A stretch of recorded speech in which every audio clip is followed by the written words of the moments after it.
So how did the United States become the most powerful country in the world? I mean, really, how? Is it the culture, the economy, the military? Well, what if I told you the answer is actually way more fundamental than that, and it was locked in long before the country was even founded? The answer is its geography. Okay, let's really get into this. You know that famous Mark Twain quote? He said it after a newspaper accidentally published his obituary. And honestly, it's the perfect way to think about the United States. We hear all this talk constantly about its decline, right? About how it's all about to collapse. But this quote is a great reminder that the deep underlying sources of American power are incredibly resilient and, they're often totally underestimated. I love this analogy from our source material because it just gets right to the heart of it. Let's forget politics for a minute and just think like a real estate investor. What's the number one rule?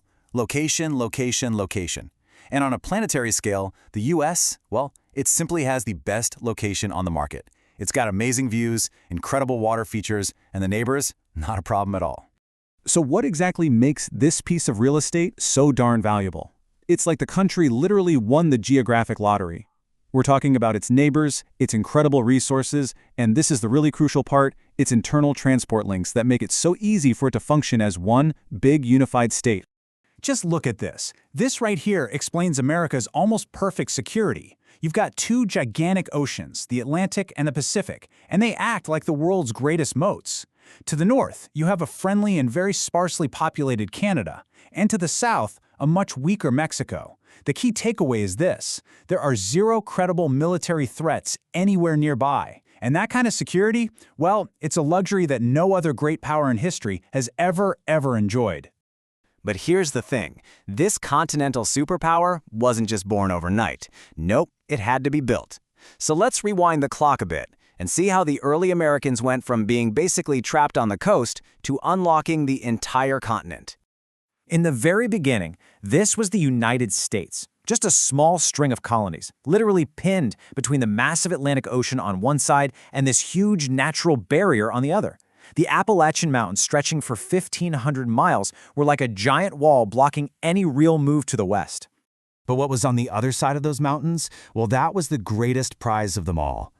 The Mississippi River Basin. This gigantic network of rivers is, hands down, America's single greatest geographic asset. It was the key to everything. And just to help you wrap your head around the scale of this thing, think about this number. The greater Mississippi Basin has 12,000 miles of navigable waterways. That's more than all the other rivers in the rest of the world combined. I mean, let that sink in. It is a completely unbelievable natural advantage. So what does all that water actually mean? Well, the result is a natural, continent-sized economic superhighway. This river system lets you take goods from the super fertile heartland, transport them cheaply all the way down to the Gulf of Mexico, and from there, ship them out to the entire world. It's a force of nature that practically begs for commerce and political unity.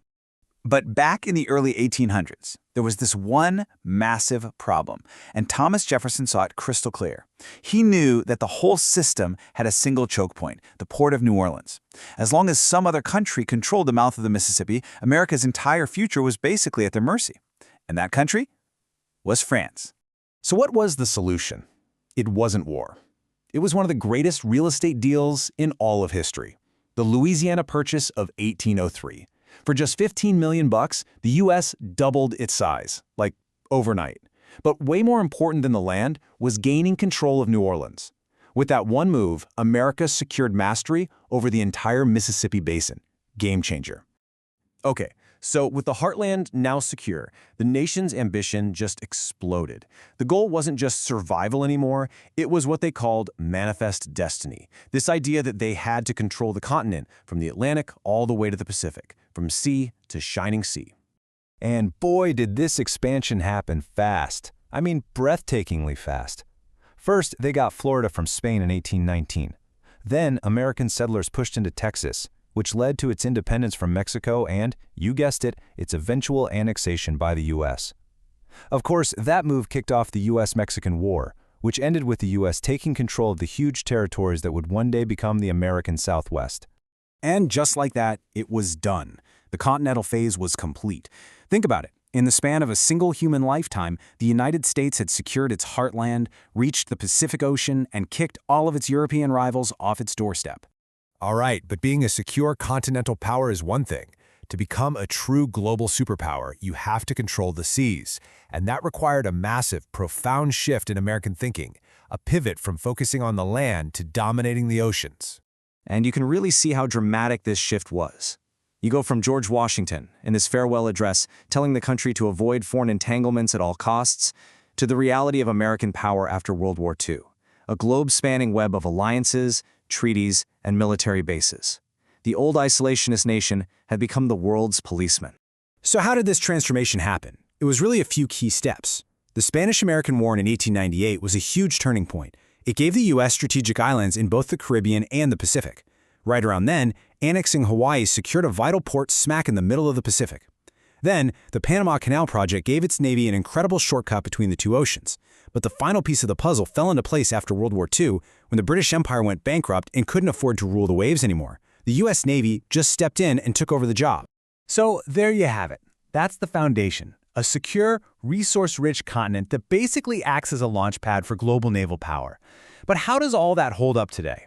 Let's take a quick look at the current challenges to America's top spot. These two maps, side by side, they really tell the whole story, don't they? On the one hand, you've got the physical United States that we all know. And on the other, you have this conceptual map, its global network of alliances and bases. Here's the key. That first map, the geography, is what makes the second map possible. Having a secure home base allows you to project an incredible amount of power all over the world.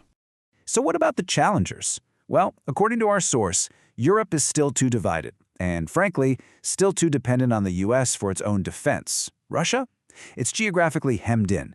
It can definitely be a thorn in the side, but it's more of a regional power. It just can't project force globally like the U.S. can. And that leaves China. Now, China's for sure closing the economic gap, but strategically and militarily, it's decades behind, still trying to break out of its own geographic box. The famous German statesman Otto von Bismarck said this back in the 19th century, and it just gets to the very core of this whole story. It's this feeling that the United States has been uniquely, almost unfairly blessed by its circumstances, a blessing that really started with the land itself. And all this leaves us with one final, and I think, really crucial question. For more than 200 years, geography has been America's trump card. But in a 21st century world of cyber attacks, space weapons, and these deeply tangled global economies, is physical geography still the ultimate source of power? Is it still destiny? Now that is something to think about.